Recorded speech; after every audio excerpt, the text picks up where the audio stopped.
요한복음 6장 27절부터 29절까지 말씀을 같이 읽었어요.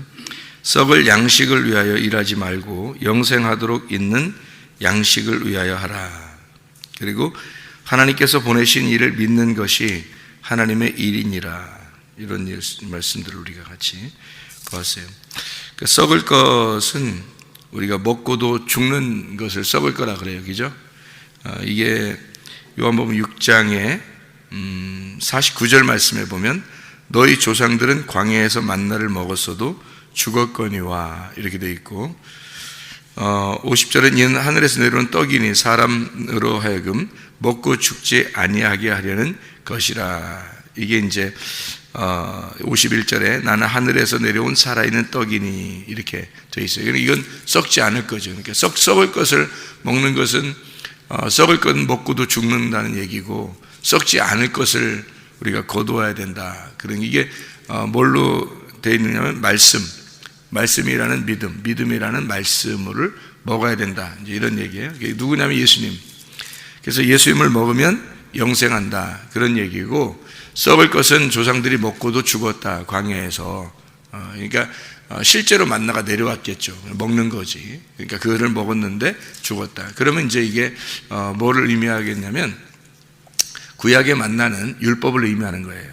그러니까 율법을 그 사람들이 알고 있는 자들에게 하는 얘기죠. 율법을 알고 있는 사람들에게 너희들 율법 먹어도 죽어. 근데 예수라고 하는 진리를 먹어야 너희가 영생하는 거야. 이렇게 이야기를 하는 거죠. 그러니까 율법과 진리에 대한 설명을 하는 거예요. 그러니까 썩을 것은 율법이고, 그리고 진리는 썩지 않을 것이다. 이런 얘기예요. 그러면 이게 이제 왜 썩을 것과 썩지 않을 것을 얘기하는 거냐면, 여러분 씨가 있잖아요. 씨가 있잖아요. 그러면 이게 씨가 이렇게 있으면 이제 껍질도 있고 알맹이도 있을 거 아니에요. 그죠? 그러면 씨라고 하는 게 씨도 있고 씨눈도 있고, 그죠? 그러니까 이게 껍질도 있고 알맹이도 있단 말이에요. 그러면 이게 껍질하고 알맹이 있을 때 그 껍질이라고 하는 게 필요 없는가? 필요 있죠. 왜냐하면 알맹이를 보호해야 되니까. 근데 결국에 이제 열매를 맺는 거는 그 씨잖아요. 그죠? 알맹이란 말이에요. 그러니까 껍질을 까고 알맹이가 열매를 맺는 거란 말이에요. 그죠? 그러면은 이게 이제 율법이라고 하는 게 왜 필요하냐면 율법 안에서 예수님이 오셨단 말이지. 율법 안에서 율법의 껍질을 입고 예수님이 오셨단 말이에요. 그래서 예수님이 결국에 열매를 맺는 건데, 말씀이라고 하는 예수님이 육체라고 하는 껍질을 입고 오셨어요. 그러니까 껍질이라는 육체가 깨져야 되겠죠. 그죠? 그러니까 썩을 것이 없어져야 된단 말이에요. 그래야 이 속에는 썩지 않을 것이 나온다는 거예요. 이게 썩지 않을 것은 말씀을 얘기하는 거고, 그리고 껍질이라고 하는 건 육체를 의미하는 거예요. 그러니까 육체가 이렇게 감싸는 거죠. 처음에는. 근데 그 육체가 나중에는 벗어지고, 그 다음에 말씀이라는 이 영이, 하나님의 말씀이라는 썩지 않을 것이 나온다 이런 말이에요. 그것이 우리를 살리는 것이다. 그러니까 예수 그리스도가 십자가 못 박혀 돌아가실 때는 교회가 이루어지지 않죠. 그런데 예수님이 부활하시고 나니까 교회가 이루어지는 거죠. 다윗과 솔로몬 얘기를 우리가 했죠. 다윗이라고 하는 십자가를 통해서, 다윗이라고 하는 전쟁을 많이 치른 그 십자가를 통해서 죽으시고, 그리고 솔로몬을 통해서 성전이 건축되잖아요. 성전이란 건축되는 것은 솔로몬이라는 부활하신 예수님을 통해서 성전이 건축된다 이런 얘기잖아요. 그러면 썩을 것은 뭐예요? 다윗이죠. 썩지 않을 것은 솔로몬이죠. 그러니까 십자가의 그 죽음을 뭐라고 하면 썩을 거라 얘기하는 거예요. 그러니까 뭐 그게 나쁜 거다 이런 의미가 아니에요. 썩는다라는 말은 죽는다는 얘기 아니겠어요? 그죠? 그래서 죽는다. 그다음에 썩지 않을 것이다라는 말은 살아난다는 얘기죠. 그죠? 썩을 것으로 심고 썩지 않을 것으로 살아난다 이런 얘기예요. 그러니까 죽음과 부활을 의미하는 거죠. 우리 성경을 한번 또 찾아봐요. 고린도전서 15장 42절부터 49절까지 말씀. 고린도전서 15장 42절부터 49절까지 말씀 보면 이렇게 나와 있어요. 죽은 자의 부활도 그와 같으니 썩을 것으로 심고 썩지 아니할 것으로 다시 살아나며, 욕된 것으로 심고 영광스러운 것으로 다시 살아나며, 약한 것으로 심고 강한 것으로 다시 살아나며 육의 몸으로 심고 신령한 몸으로 다시 살아나나니 육의 몸이 있은즉 또 영의 몸도 있느니라. 기록된 바 첫사람 아담은 생령이 되었다 함과 같이 마지막 아담은 살려주는 영이 되었나니 그러나 먼저는 신령한 사람이 아니고 육의 사람이요 그 다음에 신령한 사람이니라. 첫사람은 땅에서 났으니 흙에 속한 자이거니와 둘째 사람은 하늘에서 나셨느니라. 무릇 흙에 속한 자들은 저 흙에 속한 자와 같고 무릇 하늘에 속한 자들은 저 하늘에 속한 이와 같으니 우리가 흙에 속한 자의 형상을 입은 것 같이 또한 하늘에 속한 이의 형상을 입으리라. 이렇게 되어 있거든요. 이게 이제 썩을 것으로 심고 썩지 아니할 것으로 다시 살아난다는 그 말씀을 여기서 지금 해주고 있는 내용이에요. 그러니까 썩지 않을 말씀이 썩을 나에게 들어와서 나를 썩게 하고 그리고 썩지 않을 그 말씀이 영원히 살아가서 열매를 맺는다. 이런 말씀이 되는 거예요. 그러니까 첫사람 아담과 마지막 사람 예수. 그러니까 첫사람 아담은 죽을 거고 그리고 마지막 아담은 살려주는 영이 된다는 얘기예요. 그러니까 첫사람 아담은 생기가 들어왔을 때 그 생기가 말씀이죠. 생기가 들어왔을 때 살아나는 거지. 근데 그 아담이 죄를 졌단 말이에요. 그래서 이것이 이제 죽을 수밖에 없으니까 그게 뭐가 죽는 거냐면 육체가 죽는 거지 생기가 죽는 게 아니란 말이에요. 그러니까 생기라는 게 알맹이고 그게 씨란 말이에요. 그게 죽겠냐 이거야. 그러니까 말씀이라는 그 씨는 생기는 죽지 않고 육체가 죽는 거라는 거지. 그것을 위해서 말씀이라는 주님이 생기라고 하는 그 주님이 육체라고 하는 것으로 입고 오셨다. 이게 이제 성경 말씀이죠. 그래서 그 육체가 죽으시고 그리고 영원히 말씀이 살아있다. 이런 얘기예요. 말씀은 썩지 않고 나를 썩힌다는 거죠. 나를 죽이고 나를 썩히고 그래서 열매를 맺게 되는 거예요. 세상에서는 땅이 그대로 있고 씨가 썩어가지고 열매를 맺죠. 근데 말씀은 안 그래요. 말씀은 씨는 안 썩고 땅을 썩혀서 열매를 맺는 거죠. 그러니까 땅이라는 나를 벗어내는 거죠. 그게 이제 씨가 드러나는 거예요. 땅에서 씨가 드러나는, 말씀이 드러나는 그런 말씀을 해주고 있는 얘기인데, 레마라고 하는 하나님의 말씀이 내 속에서 자리를 잡아서 나를 죽이고 이 레마가 자리를 잡아서 여기서 열매를 맺는다.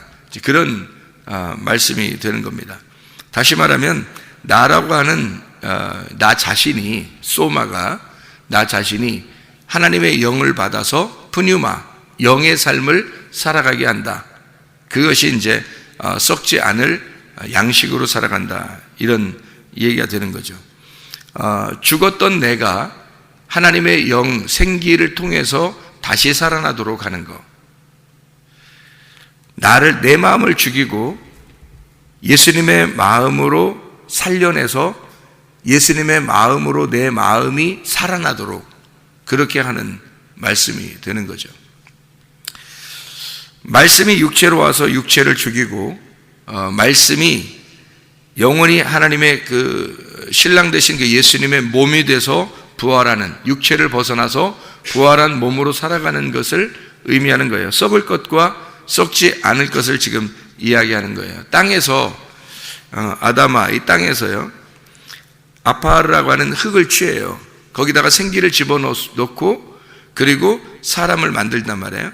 그러니까 아파르라고 하는 그 흙에다가 생기를 집어넣는단 말이에요. 그러니까 우리가 이제 이 썩을 것이 많이 있단 말이에요. 근데 거기서 하나를 취해, 그게 나란 말이에요. 그러니까 나도 역시 썩을 거라는 거지.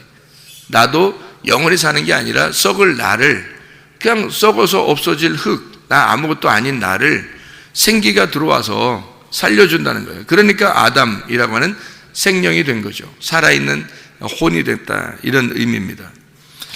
성경에서 보면 썩을 것과 썩지 않을 것이 있는데, 썩을 것이 물질이고 썩지 않을 것이 하나님이란 말이에요. 그러니까 마태복음 6장 24절에 보면 물질과 하나님을 두 개로 두 주인을 섬기지 마라, 이런 말이 있어요. 그 말은 물질과 하나님을 같이 섬길 수는 없다는 거죠. 다시 말하면 썩을 것과 썩지 않을 것을 함께 섬길 수는 없다는 얘기입니다. 썩을 것과 썩지 않을 것을 함께 우리가 알아서는 안 된다, 그 말이에요. 다시 보면 율법 안에 진리가 있어요. 그러면 율법을 벗어내야 진리가 나온다는 얘기죠. 사람들은, 바리새인들은 어떻게 생각했냐면 율법을 굉장히 중요시하게 생각했다는 거죠. 껍질을 굉장히 중요하게 생각한 거예요. 예수님 볼 때는 그게 껍질인데, 쟤들이 가지고 있는 게 껍질인데, 근데 그 율법을 굉장히 중요하게 생각했어요. 그러니까 진리가 안 나오는 거지, 그 속에서. 진리이신 예수님이 왔는데 못 알아보는 거예요. 왜냐하면 껍질이 안 벗겨지니까, 눈꺼풀이 안 벗겨지니까, 소경이니까 이게 안 보이는 거예요. 예수님이 안 보이는 거야. 그러니까 썩지 않을 게 그 속에 있었는데 그 속에 있는 게 안 보이는 거죠. 예를 들어서 이런 거죠. 태양이 있는데 그 태양을 바라보면서 저게 신인 줄 아는 거예요. 저 태양을 볼 때 그 안에 빛이라고 하는, 그 태양을 주신 그 빛이라, 원래 원본, 원래 근본이신 빛이 있는데 그것을 바라봐야 되는데 그게 안 보이는 거죠. 태양만 보이는 거죠. 그러니까 태양을 갖다가 막 섬기는 거예요. 율법이 너무 귀하니까 율법을 갖다 섬기는 거예요. 근데 사실 율법 안에는 뭐가 있었냐면, 뭘 담아놓고 있었냐면 진리를 담아놓고 있었다는 거지. 그 율법 안에 그 진리이신 예수님이 직접 왔는데 안 보이는 거예요. 율법이 너무 귀하니까 자기들한테는. 그러니까 썩을 것을 가지고 여전히 그들은 살아가고 있더라. 썩지 않을 것을 보아야 되는데, 그 썩지 않을 것이 예수님인데 그거를 못 보고 있더라. 그래서 물질을 바라보면서 이 물질을 갖다가 귀하게 여기는 거예요, 사람들이. 그 사람들이 말해요, 돈 가지고 꼼짝 못 합니다. 그죠? 이거 물질이에요. 보이는 건데 자식 때문에 꼼짝 못 해요. 남편 때문에 꼼짝 못 하고, 아내 때문에 꼼짝 못 해요. 그러니까 이제 꼼짝하라, 그런 말이 아니라, 이제부터는 꼼짝해라. 그런 말이 아니라, 사람들이 꼼짝 못 해. 하여튼 자식이라면 그냥 벌벌 떨어. 남편, 아내라면 벌벌 떨고, 돈이라면 하여튼 벌벌 떨어. 이게 얼마나 어리석은 일인가. 그 보이는 것 때문에, 그 물질이라는 보이는 것 때문에 막 벌벌 떨어요. 사실은 그 안에 예수님이 담겨 있어야 되는 거예요.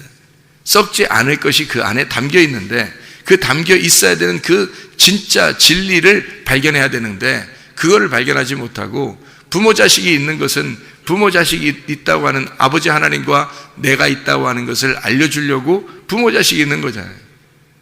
신랑과 신부가 있는 것, 남편과 아내가 있는 건 예수 그리스도와 내가 있는 것을 가르쳐 주려고 하는 것인데, 근데 그걸 배우려고 하지는 않는다는 거죠. 그래서 썩을 것은 남편과 아내는 썩어요. 그죠? 부모와 자식은 썩는 거라고. 근데 썩지 않을 게 있어요. 하나님하고 나와의 관계는 안 썩는다고요. 신랑 되신 예수님하고 교회 신부인 교회하고는 안 썩는다고요. 그러니까 썩을 게 뭐고 썩지 않을 게 무엇인지를 정확하게 깨달았어야 되는데, 미련한 사람들이 이게 깨닫질 못하는 거예요. 그러니까 미련이라고 하는 게 미련하다고 하는 게 썩을 거예요. 그리고 지혜롭다 하는 게 썩지 않을 거라는 거죠. 그죠? 미련한 것은 썩을 거고, 썩지 않을 지혜로운 것은 썩지 않을 것이다, 이 말이에요. 그러니까 지혜로워야 돼요. 사람들이 하나님 앞에 지혜를 받아가지고 썩지 않을 게 무엇인지를 발견하고 살아야 되는데 자꾸 썩을 걸 가지고 산다는 거죠. 조상들이 광야에서 만나 내리면 그거 가지고 먹고 살았다는 얘기예요. 그게 만족하고 그게 전부인 줄 알았던 거죠. 그게 아니고 실제로는 그 안에 담겨 있었던 생명의 떡 대신 예수님이 진짜였다. 예수님이 요한복음 6장에 그것을 설명해 놓고 있는 거죠. 그래서 우리는 물질을 바라보는 게 아니라 물질 속에 하나님이 담겨 있어야 되는 거예요. 그렇게 물질을 하나님 안에서 섬겨야 된다, 그런 얘기인데, 그거를 하나님을 모르고 물질만 좋다고 그냥 이 물질 때문에 벌벌 떨어. 그래서 자식들 때문에, 남편과 아내 때문에, 돈 때문에 막 벌벌 떠는 사람이 얼마나 많은가. 이것을 심으라는 거예요. 이 썩을 걸 심고, 다시 말하면 죽이고, 이 말이에요. 예수님이 마태복음 10장에 오셔가지고 아버지와 아들이, 딸과 어머니가 며느리와 시어머니가 막 싸우게 해요, 안 싸우게 해요? 싸워서 원수 만들려고 해요. 왜 그러는 거예요? 그렇게 전쟁을 해서 죽이라는 거예요. 그 전쟁을 해서 죽이라는 거예요. 그러니까 진짜 죽이라는 얘기가 아니라 너희 마음 안에서 죽여야 된다는 거죠. 그러니까 네 마음을 썩혀야 된다는 얘기예요. 네 마음을 썩히고 누구 마음을 가져야 된다는 거야? 예수님 마음을. 그러니까 결국 네 마음을 죽인다는 것은 네 마음을 살린다는 얘기지. 그죠? 네 마음을 죽이라는 얘기는 네 마음을 예수의 마음으로 살린다는 얘기예요. 죽인다는 얘기가 살린다는 얘기죠. 그러니까 죽여라, 원수 만들어라, 그 말은 원수를 사랑해야 된다 이 말이잖아요. 그러니까 사랑을 더 강조한 말인데 원수가 돼서 사랑하는 거하고 그게 진짜 사랑인 거죠. 예수님의 사랑. 그걸 가르쳐 주려고 했던 거죠. 서로 뭐 미워하고 돌아다녀라 그런 의미는 아니고, 그런 게 아니라 이게 하나님의 의미를 불뱀이 와서 물어야 그 다음에 놋뱀이 필요한 거죠. 그것을 설명해 주려고 한 거죠. 썩을 것을 정확하게 알아야 썩지 않을 게 무엇인지를 안다는 거죠. 껍질이 무엇인지를 정확하게 알아야 알맹이가 뭔지를 안다는 거야. 물질의 그 썩을 것이 무엇인가? 그러면 하나님이라는 썩지 않을 것이 무엇인지를 너희가 알게 된다. 그런 얘기가 되는 거죠. 가인이 누군지를 알면 아벨이 누군지를 알겠죠. 그죠? 그래서 가인이라는 내가 아벨이라고 하는 것을 심고 셋으로 다시 태어난다라고 하는 거죠. 그럼 아벨은 어떤 존재라는 거예요? 온전한 사람인데 그 아벨이 온전하게 예배드리는 자인데, 그가 누구냐면 가인이 예배를 뭔지 몰랐을 때, 생각을 해보세요. 창세기 2장에 보면, 창세기 2장 5절에 이 땅을 어떻게 할 사람이 없어서 사람을 만든다 그랬어요? 땅을 갈 사람이 없다. 땅을 농사할 사람이 없다는 거예요. 아바드 할 사람이 없다는 거예요. 아다마가, 그런 아바드 할 만한 아다마가 없는 거예요. 그러니까 이 아바드 하는 농사할 자가 없으니까 하나님이 창세기 2장 7절에 생기를 불어넣어서 아담을 만든 거거든요. 그래서 이 아담을 만들어 가지고 에덴 동산에다 두었어요. 뭐 하라는 거예요? 농사하라는 거예요. 에덴 동산 안에서는, 그럼 농사라는 말은 에덴 동산이 어떻게 생겼다고요? 네모나게 생겼다고요. 네모나게 생겼다고. 그죠? 강 4개가 있어서 이렇게 주변을 강 4개가 있어가지고 그 안에다 에덴 동산을 만들었단 말이에요. 그럼 그 에덴 동산을 네모나게 만들었다는 얘기는 하나님의 장막을 말하는 거고 하나님의 동산을 말하는 거예요. 하나님의 울타리, 하나님의 성전을 만든 거지. 그러면 거기 그 에덴 동산을 갈 사람이라고 하는 건 농사할 사람이니까 예배할 사람을 얘기하는 거니까, 그죠? 아담이 거기서 예배할 사람이란 말이에요. 그러면 생각해 보시라고. 아담이 거기서 예배할 사람이니까 생각을 해보면 어때요? 제사장이죠. 예배할 제사장, 예배할 사람. 그게 실패하죠. 아담이 실패했단 말이에요. 그래서 이게 실패하니까 결국에는 뭐가 실패했다는 얘기예요? 예배가 실패했다는 얘기예요. 그렇죠? 그래서 창세기 3장에 예배가 실패했단 말이에요. 창세기 2장에는 예배할 사람을 만들었는데 창세기 3장에 예배가 실패했다는 말이야. 그렇죠? 그러니까 창세기 4장에는 바로 뭐가 나와야 되겠어요? 예배가 나오는 거예요. 그래서 창세기 4장에 누가 예배를 드리는 거예요? 가인이 예배를 드리는 거죠. 가인이 예배 드리는 장면이 나오는 거예요. 가인이 어떤 사람이에요? 농사하는 사람.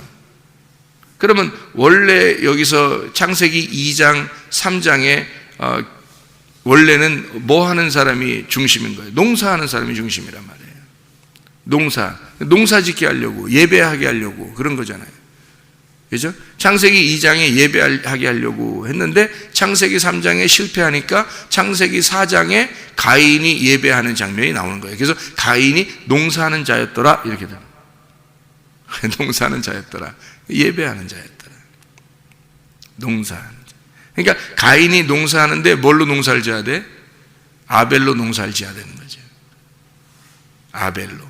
그러니까 그 전에 그냥 드리니까 하나님 안 받죠? 안 받지. 소제물을 그냥 드리면 안 되지. 그 안에 뭐가 들어가야 돼? 소금이 들어가야 되잖아요. 아벨은 뭐가 있었어요? 아벨은 그 안에 뭐가 있었어요? 기름이 있었죠. 어린 양 되신 예수님 안에 기름을 가지고 함께 드렸단 말이에요. 어린 양의 기름을 어린 양으로 기름으로 드렸단 말이에요. 그러니까 어린 양 안에 기름이 있었죠. 그죠? 피와 기름, 어린 양의 피, 그리고 기름이죠. 그러니까 피와 기름, 피와 성령이죠. 예수의 피와 예수의 성령으로 드렸단 말이에요. 그건 당연히 받죠. 그러니까 아벨은 예배 성공한 자이고 가인은 예배가 실패한 자죠.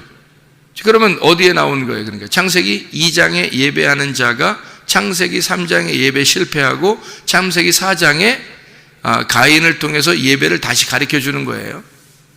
그죠? 예배를 다시 가르쳐 주는데 가인이 예배를 실패하더라. 뭐가 없어서? 어린 양의 기름이 없어서.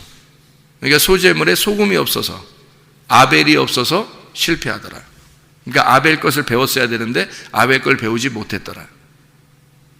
그렇죠? 그러니까 아벨은 누구예요? 그러니까 철저하게 예수님을 말하는 겁니다. 그러니까 가인이라는 내가 아벨이라는 예수님을 들여서 예배를 성공해야 돼. 예배를 성공한 자는, 하나님과 교통한 자는 아벨밖에 없는 거예요. 예수밖에 없는 거야. 이 세상에 예배 성공자가 누가 있겠어요? 예수밖에 없어요. 예배 성공자는. 그래서 우리는 예수님을 데리고 와서 예수님을 드리고 예배를 성공하는 거예요. 그래서 가인이 아벨을 드리고 나서 알은 거예요. 그 전까지는 몰랐어요. 몰라서 아벨을 죽인 거예요. 그죠? 모르니까 화가 나서 아벨을 죽여요. 네가 하나님의 아들이라고? 너만 하나님과 교통했다고? 너만 예배 성공자라고? 너만 잘났다고? 그러면서 죽인 거예요, 그 가인이. 예. 그렇게 죽이고 나니까 그 아벨의 피가 땅에 적셔져서 가인이 농사하는 땅이 회복이 돼버린 거예요. 아벨의 피가 밑으로 떨어지면서 그 핏소리가 들리는 거죠. 하나님이. 그게 복음이에요. 그 복음을 듣고 가인이 깨달은 거죠. 그래서 하나님이 네가 이제는 아벨 죽이고 나니까 알겠느냐. 우리가 예수님 죽이고 나서 아는 거죠.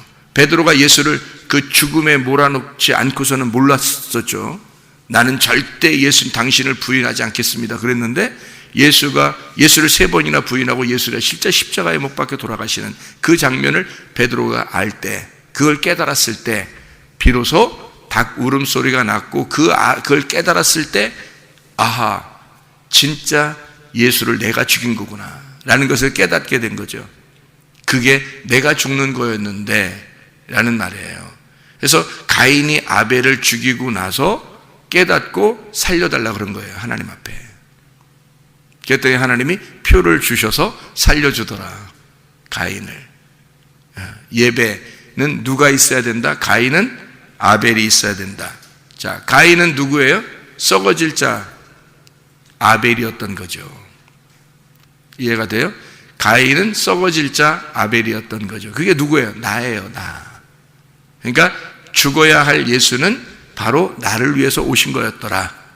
그리고 썩어질 자가 없어지는 줄 알았더니 아담과 하와가 다시 아들을 낳아요. 그 누구예요? 셋이라는 아들을 낳아서 바로 그 셋을 통해서 노아도 나오고 아브라함도 나오고 또 다윗도 나오고 그리고 예수님도 나오고 이렇게 하는 거예요. 그러니까 하나님의 아들이 나오는 거죠. 하나님의 아들이. 그러니까 우리는 썩을 것을 심고 썩지 아니할 것으로 거둔다. 다윗을 심고 솔로몬으로 거둔다. 가인이 아벨을 심고 셋으로 나타난다. 이런 얘기들을 우리가 이제 이해할 수 있겠죠. 그죠? 에서가 야곱을 심고 이스라엘로 나와야 된다. 그런 말씀드립니다. 출애기 3장 1절에 호렙산이라는 게 있어요. 이 호렙산이 호렙인데 이 호렙이라고 하는 이 황무한 이 하레브라고 하는 가뭄으로 타다, 황폐하다, 파멸시키다, 죽이다, 바짝 마르다, 이런 의미를 가지고 있는 호렙산이에요. 호렙산에서 모세를 만납니다. 모세를 만나서 이 모세가 뭐가 돼야 되는 거냐면, 어느 산으로 또 가야 되냐면요, 호렙산에서 끝나는 게 아니라 감람산으로 가야 되는 거예요. 예수님이 늘 기도하시던 감람산, 그리고 늘 기도하시고 그곳에서 말씀을 나누시고 그리고 쉬시고 그리고 거기서 승천하신 그 감람산으로 가셔야 된다고요. 호렙산에서 시작해서 감람산에서 완성이 되는 거예요. 그게 이제 창세기에 보면 에덴 동산이죠. 에덴 동산에 아담이 있고, 에덴 동산에는 아담이 있고요. 그리고 아라랏산에서는 노아가 있고요. 참 희한하죠, 그죠? 아라랏산에서는 노아가 있고, 모리아산에는 아브라함이 있는 거고요. 모리아산에는 아브라함이 있는 거고, 호렙산에는 모세가 있는 거고, 시온산에는 다윗이 있는 거고, 감람산에는 예수님이 계신 거예요. 그런데 잘 보세요. 아담은 에덴 동산에 있어요. 그렇죠? 노아는 아라랏산에 있는 거고, 아브라함은 모리아산에 있는 거고요. 모세는 호렙산에서 하나님 만납니다. 그리고 다윗은 시온산에, 그 시온산에 예루살렘을 건설하고 하나님을 만나고요. 그게 솔로몬을 통해 성전이 이루어지는 거죠. 그리고 예수님은 감람산에서 하나님을 만납니다. 하나님과 교통하고 그리고 거기서 승천해요. 우리는 에덴 동산에서 시작했던 이 에덴 동산 산에서 감람산으로 가야 되죠. 호렙산에서 시작했던 그 모세를 통해서 호렙산 시작했던 그 율법이 감람산이라고 하는 진리에서, 예수라는 진리가 감람산에서 완성이 되어야 된다는 얘기입니다. 썩을 것에서 우리는 머물지 아니하고 썩지 아니할 예수를 만나야 된다는 얘기예요. 썩을 만나를 먹는 것도 중요하지만 예수님께서 마태복음 4장에 떡으로만 사람이 살 것이 아니고 아버지의 입에서 나오는, 하나님의 입에서 나오는 말씀으로 살아가는 것이다 라고 얘기했죠. 우리는 썩을 양식을 위해서 살아가는 게 아니라 썩지 아니할 양식, 하나님의 말씀으로 살아가는 것입니다. 오늘도 이 말씀으로 살아가는 것입니다. 오늘도 이 말씀으로 살아가며 승리하는 여러분 되시기를 바랍니다. 기도하겠습니다.